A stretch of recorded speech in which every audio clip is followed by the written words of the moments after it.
Hi, I'm Jen, and this video is on Eka Pada Bakasana from the third series of Ashtanga Yoga.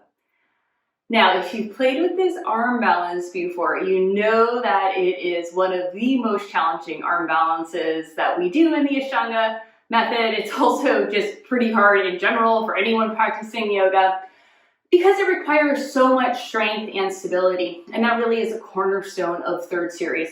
So anytime I have a student struggling with an arm balance in third series, I always suggest to the student that they learn the arm balance without the vinyasa, because as you may know, in third series, we enter the state of the posture of these arm balances from headstand, and that adds a whole another degree of complication that just isn't necessary yet. So step one is always to figure out how to do the arm balance without the headstand vinyasa. And then you add the vinyasa once you've got the arm balance. Obviously that makes sense, right? So what we're going to use today for Eka Pada Bakasana will be blocks, and you're going to need a little bit of wall space. Let me show you first the way I like to teach Eka Pada Bakasana using blocks. And this will work for other arm balances in third series as well. So you could try it with something like Galavasana also.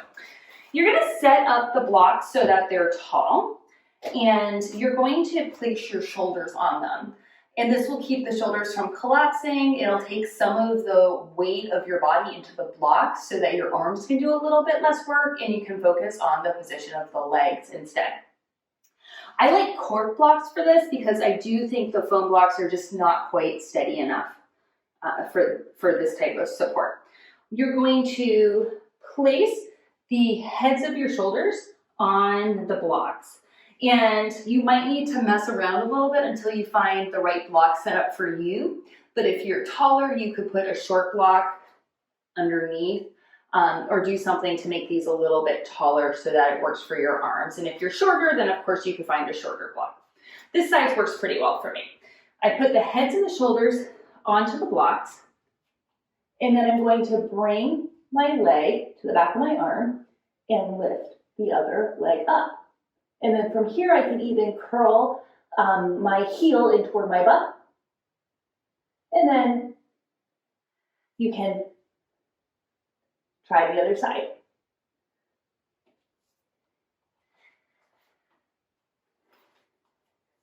It's not exactly easy, but it is easier than the regular pose.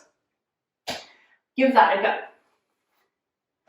And then if you don't like the blocks, or if you master the blocks and you're like, what's next?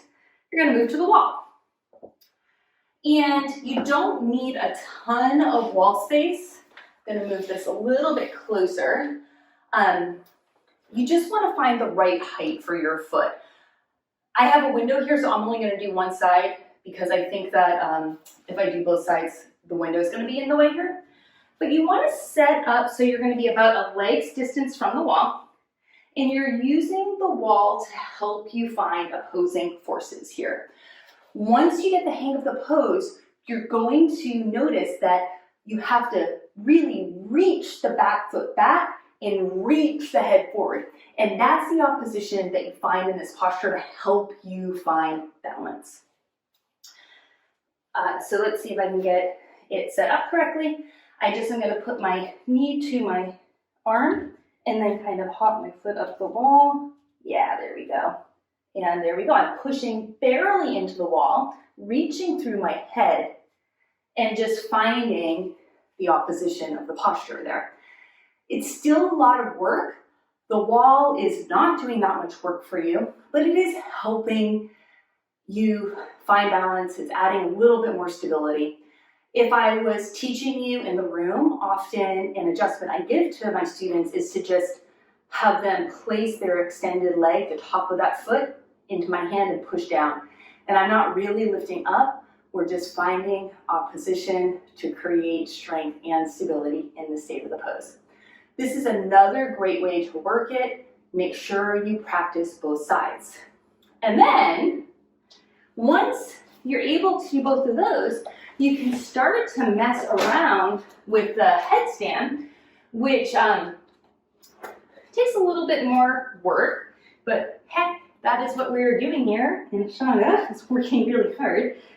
With this arm balance and all arm balances, you want to have a really nice headstand, make sure it's energized, engaged, thigh to the chest, knee to the armpit, opposite leg reaches, and then lift up. And then you want to try to pull that heel up. And you'll hold it for your 5 breaths. Head down, legs back up,